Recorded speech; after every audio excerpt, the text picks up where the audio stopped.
এই মুহূর্তে দাঁড়িয়ে রয়েছি কাশ্মীরের লাল চকের মানে শ্রীনগরের লাল চকের ঘন্টাঘর বা ক্লক টাওয়ারের সামনে। দেখতে পাচ্ছেন চারদিকের পরিবেশটা খুব সুন্দর, সকালবেলা রোদ্দুর ঝলমল একদম। আর এই ক্লক টাওয়ারের ঠিক এই যে দেখতে পাচ্ছেন সামনে যে বিল্ডিংটা, এটাই হচ্ছে গিয়ে লালা রুখ হোটেল। এটা হচ্ছে গিয়ে জম্মু অ্যান্ড কাশ্মীর ট্যুরিজম গভর্নমেন্টের একটা বড় প্রপার্টি, বিশাল বড় প্রপার্টি। চলুন ভেতরে গিয়ে দেখা যাক কী দেখাতে পাচ্ছি। আমি এখানেই রয়েছি, আমি রয়েছি ডরমেটরিতে, আমি কোনো রুম নিইনি, বাট এখানে ডরমেটরি রুম সুইট সবই রয়েছে। চলুন কী দেখাতে পাচ্ছি আপনাদের দেখানোর চেষ্টা করছি। সামনে এরকম দেখছেন সুপ্রশস্ত রাস্তা, বসার ব্যবস্থা রয়েছে, দোকানপাট রয়েছে। আর এই যে লালা রুখের নিচেও দেখবেন প্রচুর দোকান দেওয়া রয়েছে। আর ওপরটাই হচ্ছে গিয়ে ইয়ে দেখুন লেখা রয়েছে হোটেল লালা রুখ। এই ঘরগুলো দেখতে পাচ্ছেন একদম পুরো কী বলবো road side view facing, not এখানে কোনো সি ফেসিং ডাল লেক ফেসিং, এটা হচ্ছে গিয়ে লাল চকের রোড সাইড ফেসিং। এই যে দেখুন এখানেও বড় বড় করে লেখা রয়েছে হোটেল লালা রুখ। তো ভেতরে যাবো, গিয়ে আপনাদের দেখাবো। বিশাল বড় প্রপার্টি, মানে চারদিক খোলা প্রপার্টিটা, বুঝতে পারছেন তো।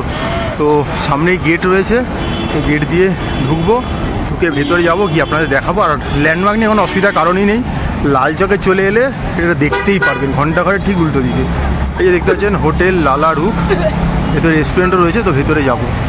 এই যে সিঁড়ি দিয়ে ভেতরে উপরে উঠছি, তো দেখতে পাচ্ছেন পুরোটা কাঠের ডেকোরেশন করা রয়েছে। দেখুন কি সুন্দর করে সাজানো, উপরটা দেখুন দেখা যাচ্ছে, দেখুন উপরে কাজ দেখুন। আমরা উপর থেকে নিচে দেখাবো, নিচ থেকে উপরটা দেখালাম, ওপরে একটা ঝুমারও রয়েছে আমাদের ভাষায়। তো চলুন এই যে রিসেপশন ওপরে যাব। এই যে দেখতে পাচ্ছেন যে পুরো কাঠের কাজ, সুপ্রশস্ত সিঁড়ি রয়েছে, সে কোনো অসুবিধা হওয়ার কথা নয়। তো ওপরে যাচ্ছি। আচ্ছা, সিঁড়ি দিয়ে ওঠার পর আপনাকে যেটা দেখাই, এটা দেখুন জেকে ট্যুরিজম ডেভেলপমেন্ট কর্পোরেশনের লালা রুখ কবে ইনগরেট হয়েছে সব কিছু লেখা রয়েছে।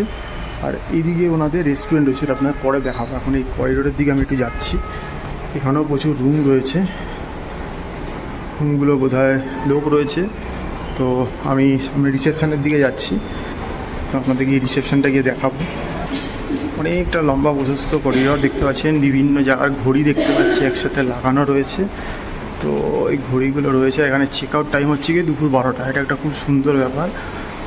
আর দেখুন নিউ ইয়র্ক, মস্কো, লন্ডন, আর এখানে সব জায়গার ট্যারিফগুলো দিয়ে দেওয়া রয়েছে। এখানে ট্যারিফগুলো কী রয়েছে আপনারা একটু জুম করে দেখে নেবেন পরে।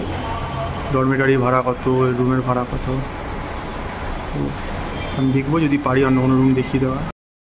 এই যে ডরমেটারি 1-এ রয়েছি আমি, তো চলুন ভেতরটা গিয়ে খুলে আপনাদের দেখানো যাক। তো এই দরজা খুলে ঢুকলাম ভেতরে, ঢুকেই দেখতে পাচ্ছি এখানে দুটো বেড রয়েছে যেমন থেকে থাকে। ওখানে মনে হয় একটা কার্পেট দেওয়া রয়েছে, ঘরে পাতার মেবি মনে হচ্ছে, আমি শিওর নই। আচ্ছা, এদিকেও দুটো বেড রয়েছে, ঠিক আছে। আর এদিকে রয়েছে 3টে বেড, তার মানে 2, 2, 4 আর এই 3-এ 7, টোটাল 7টা বেড রয়েছে এই ঘরে। আমি এই বেডটা নিয়েছি, ফার্স্ট বেডটা ঢুকে। এখানে এটা আমার ব্যাগপত্র সব গামছা রাখা রয়েছে, একটু আগে চান টান করলাম। এখানে একটি ছেলে রয়েছে, সে কোথাকার আমি ঠিক জানি না, সে হিন্দি বলতে পারছে না, সে ইংলিশেই কনভারসেশন করছে আমার সাথে।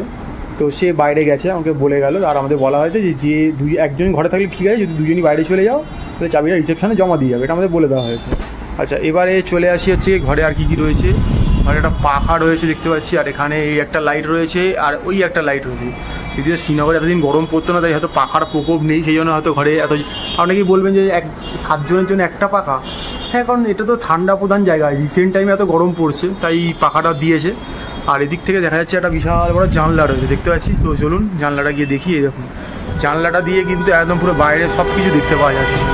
ও শুধু জানলাও না, জানলার সাথে একটা ব্যালকানিও রয়েছে। এই দেখুন একটা ব্যালকানি রয়েছে, যদি ব্যালকানি অনেকদিন ইউজ হয়নি, ব্যবহার হয়নি।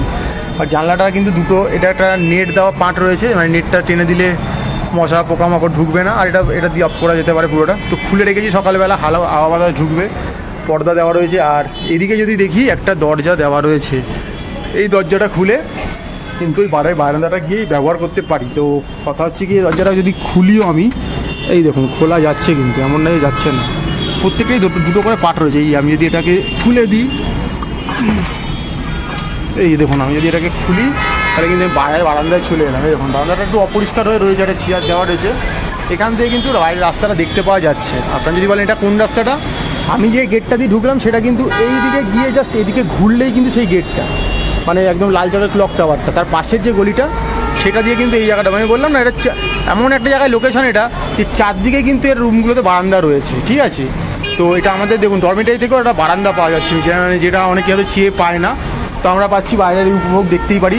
এখান দিয়ে একটা মেন রোড চলে গেছে, ওই দেখুন এখানে লাল চক বাস স্ট্যান্ডও লেখা রয়েছে, সবুজ জায়গা রয়েছে, লাল চক বাস স্ট্যান্ডও লেখা রয়েছে, ফলে এখানে কিন্তু বাস পাওয়া যায়, অসুবিধা হবে না। কিন্তু আপনি স্টেশনে নামুন বা যে কোনো যে ডাল গেট থেকে আসুন, বাসে করেও কিন্তু এখানে আসতে পারেন, এখানে বাস স্ট্যান্ড রয়েছে লাল চক বলে, ঠিক আছে। অটো করেও আসতে পারেন, কিন্তু সেখানে রিজার্ভ করতে হবে। সেক্ষেত্রে শেয়ারিং অটো পাওয়া যায়, সেটা তো আমাদের মতো অচেনা লোকেদের পক্ষে খুঁজে পাওয়াটা মুশকিল।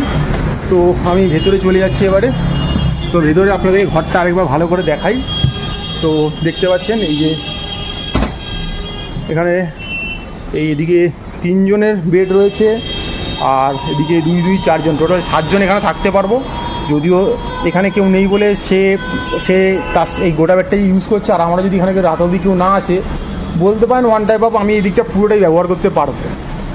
আচ্ছা, ওদিকে দেয়ালে একটা বড় মিরার রয়েছে দেখতে পাচ্ছেন, আর এখানে পর্যাপ্ত পরিমাণে চার্জিংয়ের ব্যবস্থা রয়েছে। দেখুন এখানে চার্জিং, ফলে 6-7 জন থাকলেও খুব একটা অসুবিধা হবে না, 3-4টে করে চার্জিং পয়েন্ট রয়েছে। তো এবার চলে আসি মোস্ট প্রবলি যেটা খুব দরকার, যে টয়লেট কেমন। তো চলুন টয়লেটে গিয়ে দেখা যাক। তো টয়লেটটা হচ্ছে এই গেট দিয়ে বেরাবো আমি, এই গেট দিয়ে বেরিয়েই আমি যদি এদিকটায় আসি, মানে যেদিক দিয়ে ঢুকেছিলাম, সেই ঢোকার সময় বলেছিলাম টয়লেটটা আপনাদের দেখাবো পরে। সেটা হচ্ছে এইটা, এখানে বসার জায়গা রয়েছে, আর এই দিকে হচ্ছে গিয়ে টয়লেটটা। চলুন ভিতরে যাওয়া যাক। যদি যাই, এদিকে একটা স্নানের জায়গা, আমি চান করেছি এখানে একটা ইংলিশ টয়লেট রয়েছে, স্নানের ব্যবস্থা রয়েছে, একসাথে গিজারের ব্যবস্থা রয়েছে, এখানে বেসিন রয়েছে, ঠিক আছে। আচ্ছা, এখানে বাইরে একটা বেসিন রয়েছে ব্যবহার করার জন্য। আই থিঙ্ক এখানে একটা অ্যাকোয়াগার্ড লাগানো আছে, হয়তো জল নেওয়ার জন্য কিনা সেটা আমি জানি না। এখানেও একটা চানের জায়গা রয়েছে, উইথ বেসিন রয়েছে, আর এটাকে একটু লক করে রাখা রয়েছে, মানে মোট কথা 3টেতেই চান করা যাবে, আর একটাতে আপনি যে কোনো রকমের ছোটো বড়ো সব রকমের বাথরুমগুলো করতে পারবেন। তো দেখতে পেলেন সুপ্রশস্ত জায়গা, সব কিছুই রয়েছে, গিজার রয়েছে, তো অসুবিধার কিছু নেই। আর এই যে লম্বা করিডোর, তো চলুন এই করিডোর জুড়ে যদি হেঁটে যাই, তো সামনে একটা জায়গা মিস করে গেছিলাম, দেখানো হয়নি আপনাদের, সেটা একটু দেখিয়ে দিই। কারণ রুম কতটা দেখাতে পারবো জানি না, কারণ সবসময় রুম এটা দেখাতে চায় না, আর কিছু রুম অকুপাই থাকে বলে আরোই দেখাতে চায় না। সেটা হচ্ছে গিয়ে ওই সিঁড়ি থেকে যখন উঠছি আমি, উঠে এলেই কিন্তু একটা কনফারেন্স রুম রয়েছে। দেখুন পুরোটাই কিন্তু একদম উডেন ফিনিশ, কি সুন্দর, ওপরে হেডল্যাম্প দেওয়া রয়েছে, ঝাঁ চকচকে দেখতে জায়গাটা, ঠিক আছে, তাই অসুবিধা কিছু হবে না। আর এখানে যদি চলে আসি, এখানে দেখতে পাবো যে একটা কনফারেন্স রুম রয়েছে। তো আপনারা চাইলে এই রুমটাকেও ব্যবহার, যদি কেউ কোনো কনফারেন্সের কাজে আসেন, প্রচুর জায়গা রয়েছে দেখতে পাচ্ছেন, অ্যাট এ টাইম অনেকজন। লাইটটা অফ রয়েছে, আমি জ্বালালাম না, পর্যাপ্ত পাখার ব্যবস্থা রয়েছে। এখানে আপনারা কনফারেন্সগুলো করতেই পারেন, সেমিনার করতে পারেন। এদিকে তার জন্য বেসিন রয়েছে, টয়লেটে যাওয়ার ব্যবস্থা রয়েছে, তো আপনারা এটাকেও ব্যবহার করতে পারেন। এই সিঁড়ি দিয়ে আমরা যখন উঠছি, ওঠার পরে এই দিকে যে লম্বা প্যাসেজটা, এখানে প্রত্যেকটাতেই রুম রয়েছে। দেখুন এখানে লিখে দেওয়া রয়েছে ডরমেটরি, এদিকে কনফারেন্স হল, এদিকে রুম। তো এদিকটায় চলে গেলে পুরো রুমটা দেখতে পাবেন। মানে একদম দেখুন লম্বা করিডোরে চলে আছেন। দেখুন কিছু রুম লক করা রয়েছে, কিছু রুম যেগুলো লক খোলা সেটাতে লোক রয়েছে, বুঝতেই পারছি। আমি কাল সকালে আবার ট্রাই করব, যখন চেক আউট হবে, যদি কোনো রুম আপনাদের দেখাতে পারি। এখন বলেছিলাম, বললো না এখন কিছু দেখাতে পারবো না, তাই এখন কোনো রুম হয়তো দেখাতে আমি পারছি না। আমি শুধু ডরমেটরিতে দেখালাম, বাট আমি কথা দিচ্ছি যে রুমগুলো সত্যিই ভালো হবে। ডরমেটরি যদি ঠিকঠাক হতে পারে, তাহলে রুমগুলো ভালোই হবে। তো এরকম প্রশস্ত জায়গা রয়েছে, পর্যাপ্ত ব্যবস্থা রয়েছে। এসি কিন্তু মনে হচ্ছে কোনো ঘরেই নেই, কারণ এসির মতো অবস্থা এখন এখানে তৈরি হয়নি, বাট পাখা হয়তো আপনি এখন পেয়ে যাবেন। আর ট্যারিফগুলো আপনাদেরকে আমি তো নিচে দেখালামই যখন রিসেপশানের ওখানে গেছিলাম। তো আমার ডরমেটারির ট্যারিফ হচ্ছে কিন্তু 500 টাকা, তার সঙ্গে জিএসটি দিয়ে 560 টাকা। তো বাকি ট্যারিফগুলো আপনাদের ভিডিওতে দেখিয়ে দিয়েছি আগে, সেখানে দেখে নেবেন। আর এটা অনলাইনেও বুক করা যায়, এসে অফলাইনে বুক করা যায়। অফলাইনে বুক তখনই হবে যদি রুম অ্যাভেলেবেল থাকে, ফার্স্ট কাম ফার্স্ট সার্ভ। ওপরেও যাওয়ার ব্যবস্থা রয়েছে। আর দেখুন খুব সুন্দর একদম পরিবেশ একটা, কাঠের এত কাজ অসম্ভব সুন্দর। আর এই ওপর থেকে যদি নিচটা দেখাই, দেখুন কিরম লাগে দেখতে, মানে এটা রাজকীয় ব্যাপার স্যাপার, সেই রয়্যাল মোগল ব্যাপার রয়েছে এখনও বজায়, যেহেতু ওরা কাশ্মীরের গভর্নমেন্টের আন্ডারে রয়েছে। তো আপনারা চাইলে এখানে এসে থাকতেই পারেন। এনাদের আরও প্রপার্টি রয়েছে, যেমন হোটেল হিমাল ডাল লেকের ধারে, সেখানে ভিডিও যদি করতে পারি দেখাবো আপনাদের। আর যদি কোনোদিন থাকি তার আরও দেখাবো। তো এটা দেখালাম লাল চকের এখানে, শ্রীনগরের লালা রুফ হোটেল। আমাদের রেস্টুরেন্ট রয়েছে, তো আপনাদের রেস্টুরেন্ট একটু ঘুরিয়ে দেখিয়ে দিই। যখন এসছি, যখন এখানেও বসার জায়গা রয়েছে, এখানেও বসার ব্যবস্থা রয়েছে, আপনারা চাইলে এখানে বসে খাওয়া দাওয়া করতেই পারেন। এখানে ওয়াশ বেসিনের জায়গা রয়েছে। কি কি মেনু কার্ড রয়েছে আপনাদের সেটা দেখিয়ে দিই, চলুন। তো দেখি এখানে মেনু কার্ডটাতে আপনাদের কী কী দেখানো যায়। এই যে দেখতে পাচ্ছেন জেকে ট্যুরিজম ডেভেলপমেন্ট কর্পোরেশন, লালাডুক হোটেল অ্যান্ড রেস্টুরেন্ট। তো একদম ছবিটাও দেওয়া রয়েছে, দেখতে পাচ্ছেন আগের ভার্সানটা, এখন অনেক ডেভেলপ হয়েছে। তো মেনু কার্ডটা দেখে নিন। চা রয়েছে বিভিন্ন রকম, কাশ্মীরি কাওয়া রয়েছে, আপনি চাইলে এখান থেকে নিতে পারেন। তো মর্নিং ব্রেকফাস্ট স্যুপ রয়েছে, এছাড়াও এখানে মেন কোর্স রয়েছে চিকেন বিরিয়ানি থেকে স্যালাড থেকে রাজমা চাওয়াল, এগ কারি, সব কিছুই রয়েছে এখানে। ওয়াজবান রয়েছে, গেলে ওয়াজবান এখান থেকে অর্ডার করাতে পারেন। রোগান জোশ খেতে পারেন, এই যে দেখুন। তো এটা দেখিয়ে দিলাম আপনাদেরকে, যদি আপনারা এখানে আসেন থাকেন কী ধরনের ফুড পাবেন। বড় জায়গা রয়েছে বসার, বসে খাওয়া দাওয়া করতেই পারেন। এই রুম ট্যারিফগুলো দেখিয়ে দিচ্ছি, আর এখানে একটা নাম্বার রয়েছে, এই নাম্বারেও আপনারা কল করে কথা বলতে পারেন। তো এটা এখানে লেখা রয়েছে তাই তুলে ধরলাম, হয়তো পরবর্তীকালে নাম্বার পাল্টেও যেতে পারে, সেটা সম্বন্ধে আমার কোনো আইডিয়া নেই, যেটা পারলাম সেটা আপনাদের তুলে ধরলাম।